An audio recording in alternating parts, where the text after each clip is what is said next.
Hi everybody, I'm back. So another Monday, another testimony, and today I'm going to be sharing my mom's testimony. She gave me permission.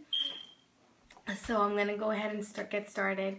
My mom was born in a Hindu family, raised as a Hindu. She was raised in Sri Lanka. She can say that she's really religious. Every ceremony, everything that comes up, I don't really know anything, but she would be their number one person to do everything, right? But at the same time, when she got married to my dad is a Christian. So when she got married to my dad, they told each other, okay, you do your thing, I'll do my thing, right? Which was fine. So they got married. And my dad would take her to the temple, drop her off. At the same time, my mom would go to church with my dad on Sundays. Then she became pregnant with my older brother. So I do have an older brother and two younger brothers. So that's it. She got pregnant, and then she would just go to church, but she would sit all the way at the back. She wouldn't want to sit in the front or anything. She would just sit in the back, just wait for my dad. One time she was like, she really wanted a boy, so she was like, okay, so if you're real God, give me a boy. Like, that's what I want. That's the first child I wanted to be a boy. So she would just sit in the back and tell herself that. And then eventually she gave birth to my brother, whose name is Richard. And then during that time, there was a lot of kids that were born in that year were sick. So they were sick. There was a flu going around.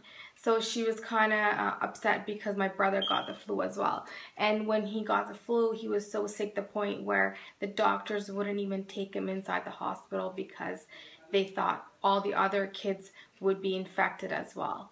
So that was a problem.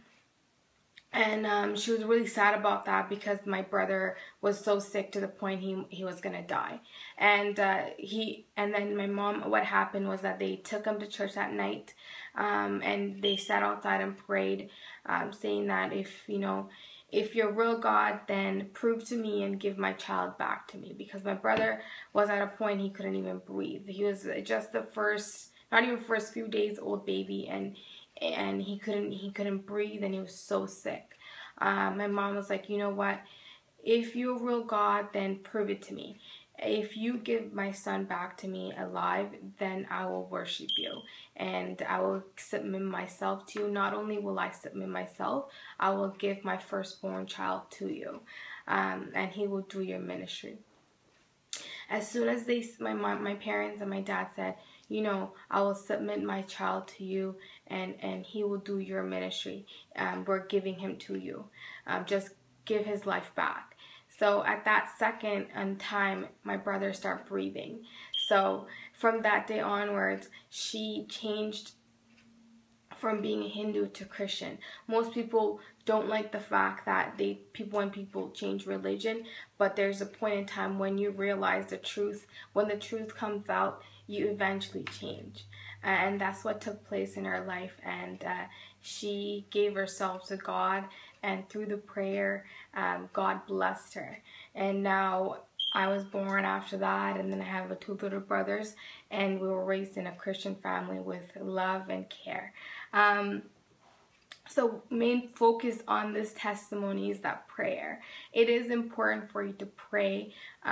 It doesn't have to be a whole traditional prayer, like you have to sit there and focus. And yes, that is important, but at the same time, when you are busy, for instance, you're a teacher, you're a mom, you're a housewife, you are a let's even say a surgeon, and you just have a day-to-day life, very busy life, right? So you don't have that time, let's say, to sit down and just pray. You don't have to. It doesn't have to be your traditional prayer.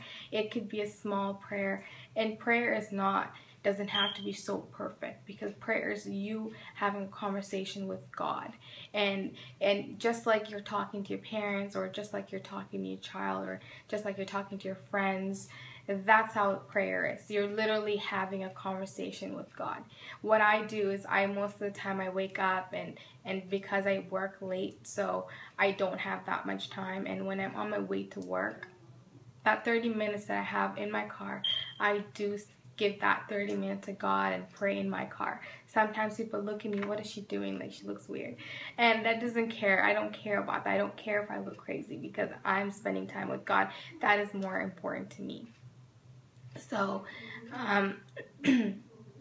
so it is important for you to pray every day, give yourself to God. And for instance, if you could be a busy person, just say, Lord, give me strength. Lord, be with me, protect me. So that little prayer, yes, he's listening. Every prayer is heard. So don't think that just because you're having a little tiny prayer, it's not being heard. It is being heard. And eventually God will give you that time, a longer period. Make time. You will eventually make time to pray with and have a conversation with him. So I want to read Luke 17:13. And called out in the loud voice, Jesus, Master, have pity on us. So what it means that it's just they're in a really bad situation. You don't have to pray and do all, perfect wording.